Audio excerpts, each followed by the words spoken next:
Welcome back to episode 8 of A Very Welsh Park. You know, I hate to be that guy, but 60% of you still aren't subscribed. Still. The hurt doesn't show, but the pain still grows. It's no stranger to you and me. Oh wait, those are Phil Collins lyrics.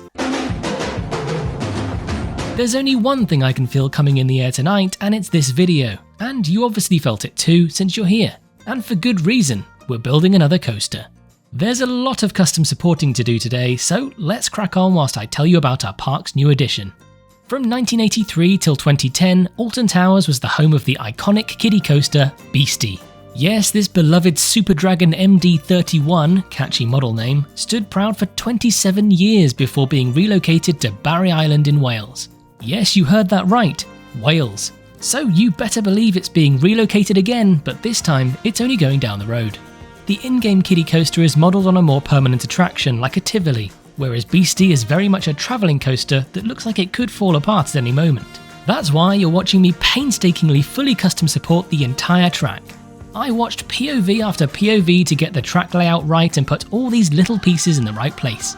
It'll come as no surprise that the supports are almost entirely made from hydro beams, as all of the in-game supports are far too thick. Now, whilst we're talking about coasters, there's a massive elephant in the room that needs addressing. No, not you, Steve, you can stay where you are. The elephant I'm talking about is the severe lack of POVs. You might have noticed there's been no POV for Hoatzin or Timber Falls, and there won't be for the last two coasters either. The reason for this is that I want them to feel as immersive as possible, and dashing around a track with half-finished surroundings just doesn't sit right with me. So you'll have to sit tight for the tour where we'll ride all track rides and coasters in one video. Won't that be terribly exciting?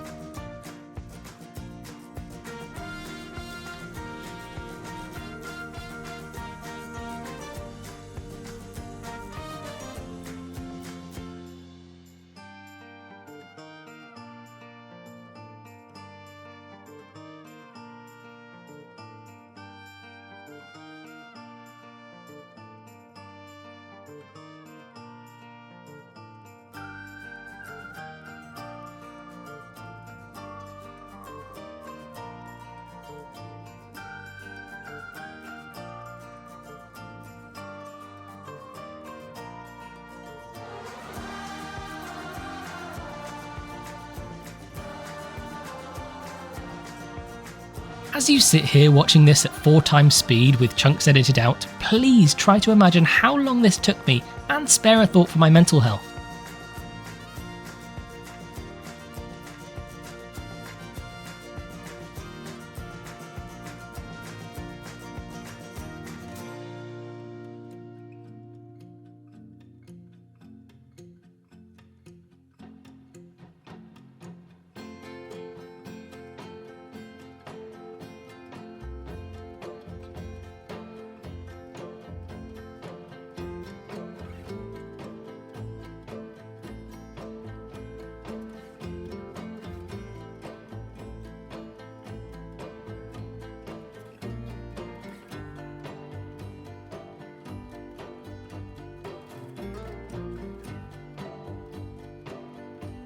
With one end of the figure of 8 complete, I could thankfully copy the whole lot to the other end and make minor adjustments, right?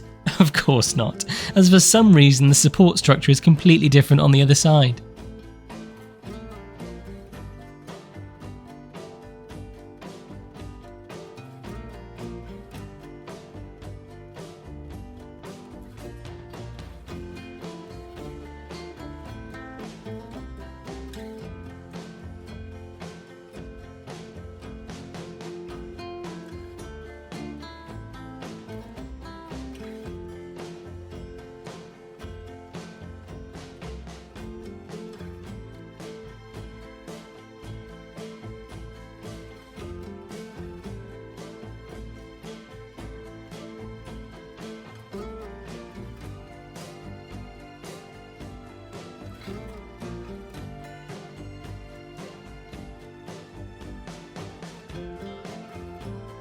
Oh look, an in-game piece. What a rare sighting.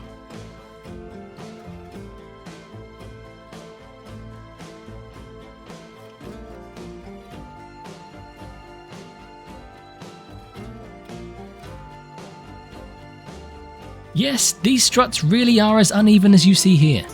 I did swap out our one and only in-game piece, but don't worry, with another in-game piece.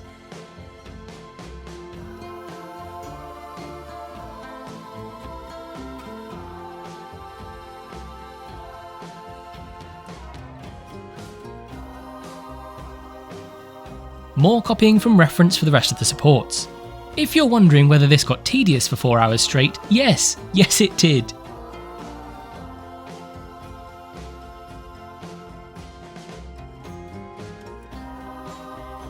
These grey spaces you see starting to appear were originally going to stay, but they ended up saying some quite hurtful things to me, so I threw them in the sea.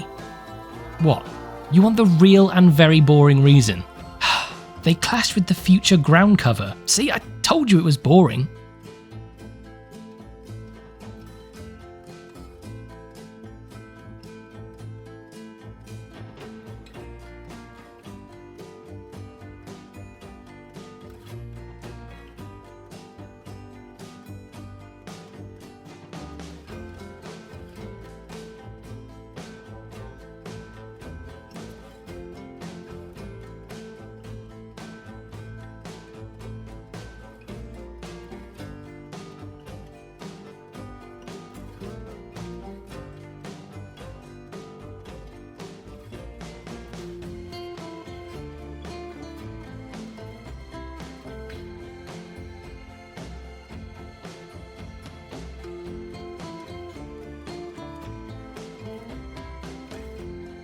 That future ground cover just became a lot more present. I used upside down castle windows to create paving slabs.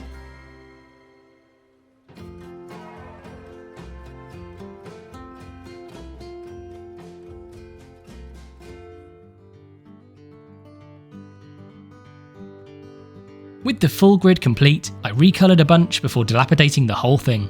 I deleted some, skewed others, you get the gist.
With my masterpiece complete, I slid it into place and tidied up all the bits that needed tidying up.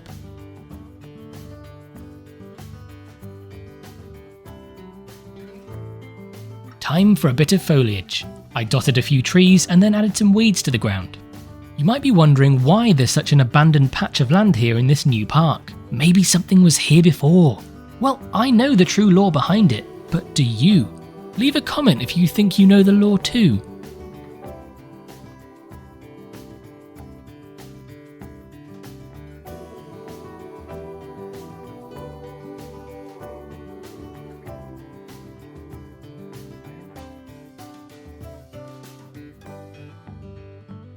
Next comes the safety fencing for, safety.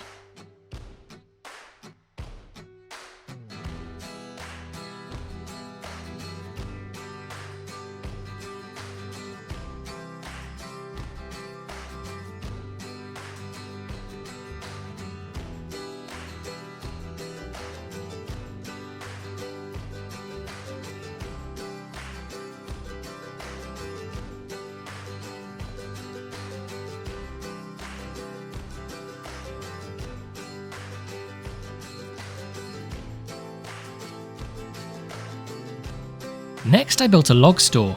Ooh, is this more lore? Might be. I created this using footers, columns, pillars, and of course, logs.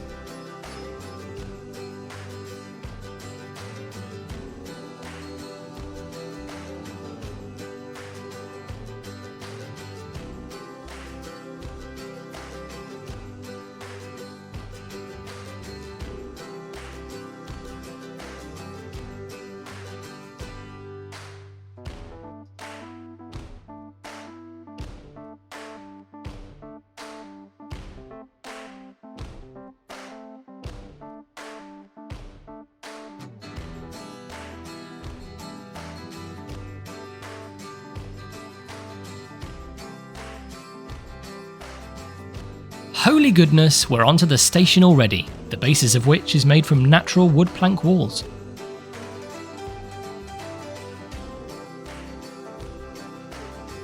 Oh, you know the Moomin stereotypes by now, beams, trims, yada yada.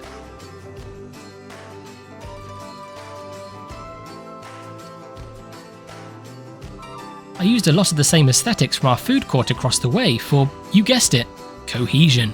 Goodness, this is just cliché central.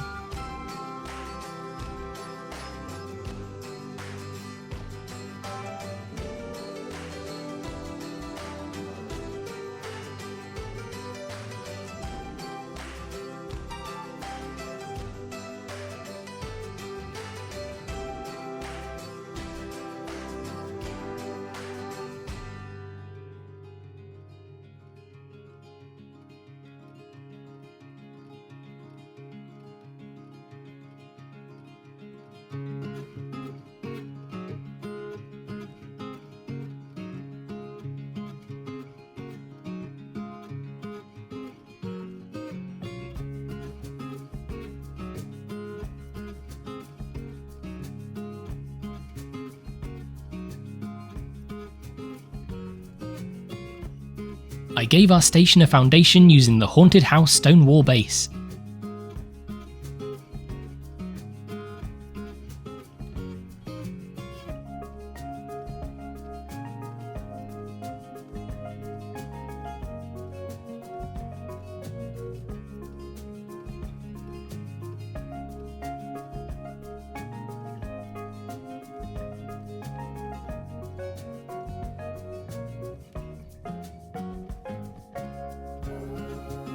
More of the same path cover to hide those default Planko textures.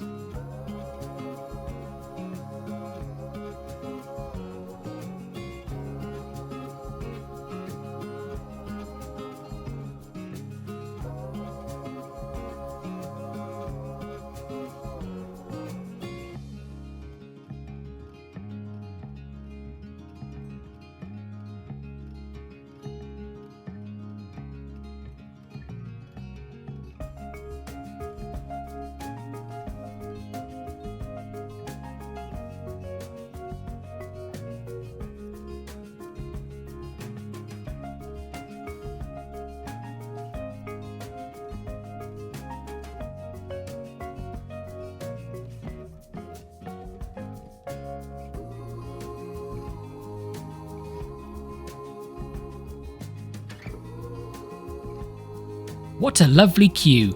Oh, nice of you to say.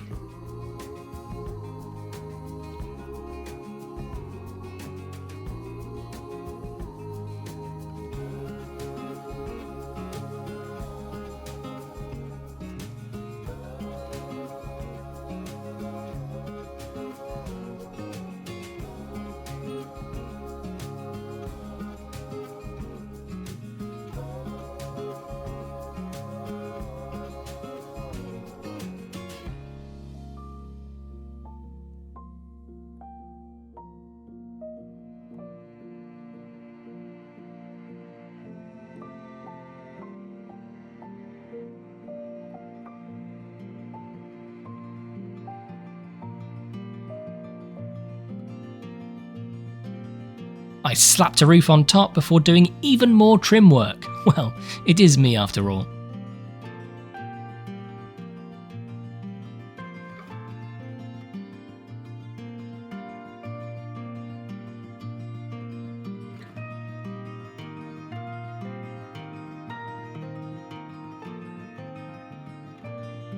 Whilst up there in the rafters, I felt now was as good a time as any to do the, well, rafters.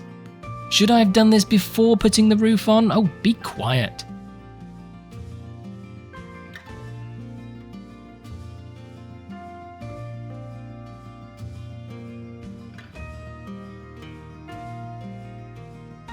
More trims, but you'll see I make sure to leave room for the coaster's fin brakes. Yes, I know technical words. Or at least Wikipedia told me technical words.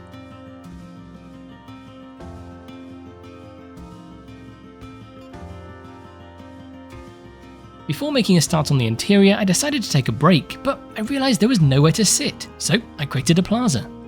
I also realised our park should share at least one aspect with the Very British Park, so that they're canon. I went with this ice cream hut.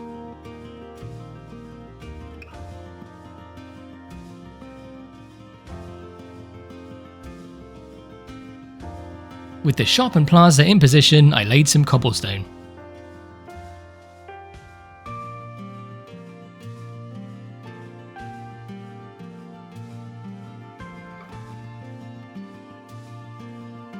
I separated our path textures with wooden beams.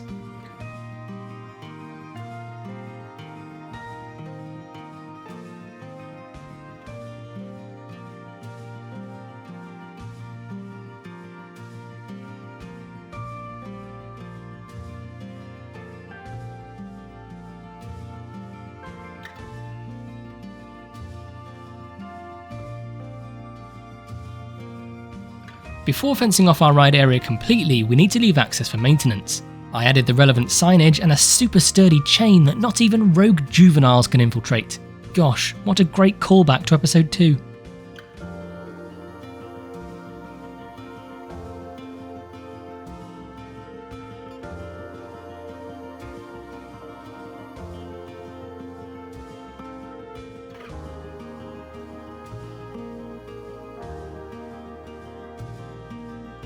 Our coaster needs a name, and I don't think anything but Red Dragon would be appropriate. However, this is in the green zone, so I added a green border for my own sanity.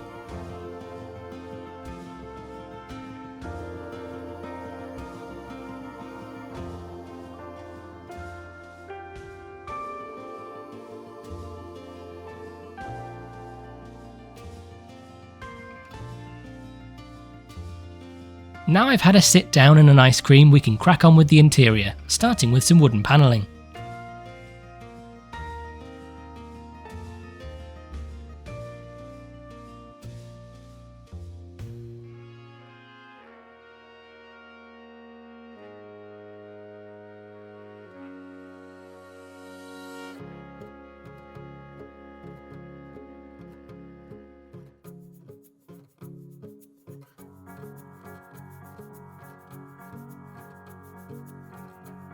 I don't just cover queue posts, oh no, sometimes I even cover the entrance and exit gates. Crikey.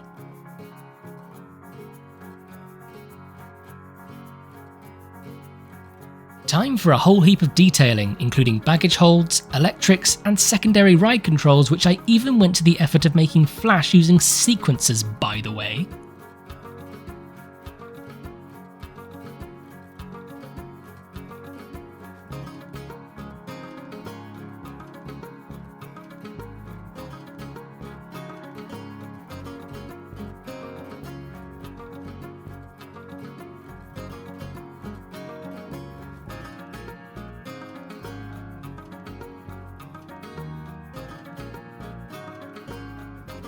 I was feeling so generous that I decided to give our ride operator their own booth for protection against all the horrible little children. I used balcony pieces, beams, and pillars.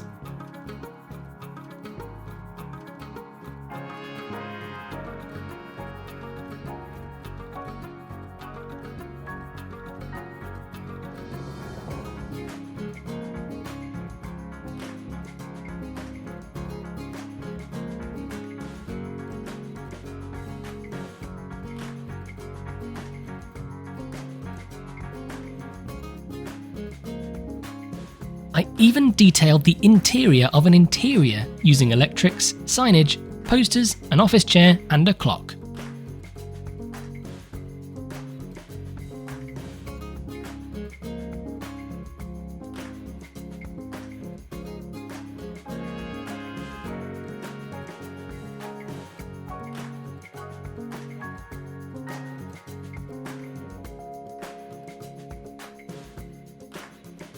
Because of our ride op's enclosed location, some CCTV on the lift hill felt like a sensible idea. This is a copy of the setup from Hoatzin and Timber Falls, just recoloured to the ride.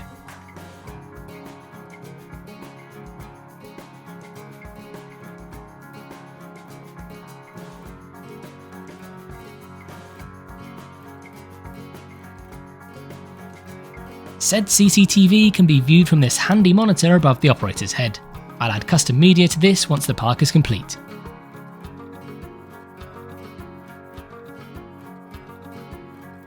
The finishing touches come in the form of bilingual signage and an incredible custom TMTK Red Dragon created for the park by Relamatep.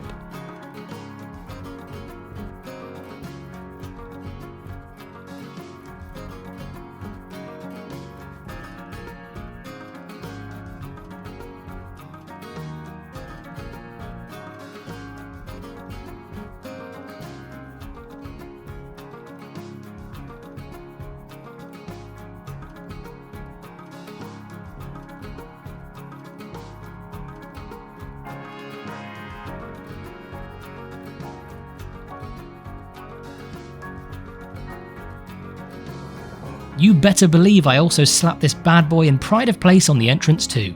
A link to Relly's Twitch will be in the description, so please go and give him a follow. And just like that, another episode comes to an end. Try not to die between now and the next episode, as I'd quite like to see you there. Catch you in a week.